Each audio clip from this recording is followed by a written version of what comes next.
চলো বন্ধুরা, আজ ফ্রাইডে। দেখো গরম গরম একটু মাছ ভেজেছি দুপুরে খাবো বলে। দেখো আর একটু পেঁয়াজটা ভাজছি গরম তেলে।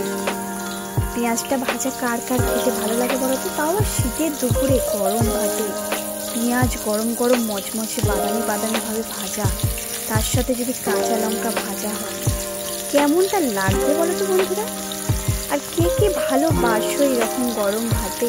সবসময় যে ভালো ভালো মাছের ঝাল বা চিকেন কষা এসব সবসময় খেতে ভালো লাগে না। যাই হোক, যেদিনকে আবার চিকেন কষা করবো সেদিনকে অবশ্যই দেখাবো। এই আলু ভাতেতে মাখানো হবে গরম গরম বাদামি পেঁয়াজ ভাজা, কাঁচা লঙ্কা ভাজা, আর সঙ্গে থাকবে টমেটোর ডাল।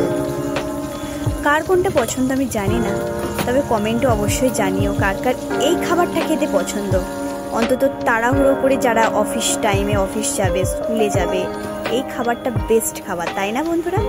চলো, বেশ কদমে মাখাচ্ছি, দেখো মাখাচ্ছি, হেভি লাগে। আমার তো খুব ভালো লাগে এই গরম আলু ভাতের সাথে গরম গরম পেঁয়াজ ভাজা, লঙ্কা ভাজা, আর সঙ্গে থাকছে দেখো ওইদিকে শুকনো লঙ্কাও ভাজা আছে, নুন দিয়ে ভালো করে মাখাবো, মচমচ করে মাখাবো। দেখো ওইটাও যদি আলু ভাতেতে মাখানো হয় বন্ধুরা, অনেকটা ঝাল হবে কিন্তু খেতে কিন্তু খুব সুস্বাদু হবে। কার কার এমনি ঝাল খেতে পছন্দ আছে বলো তো বন্ধুরা? একটু কমেন্টেও জানাবে, কিন্তু অবশ্যই কমেন্টে জানাবে।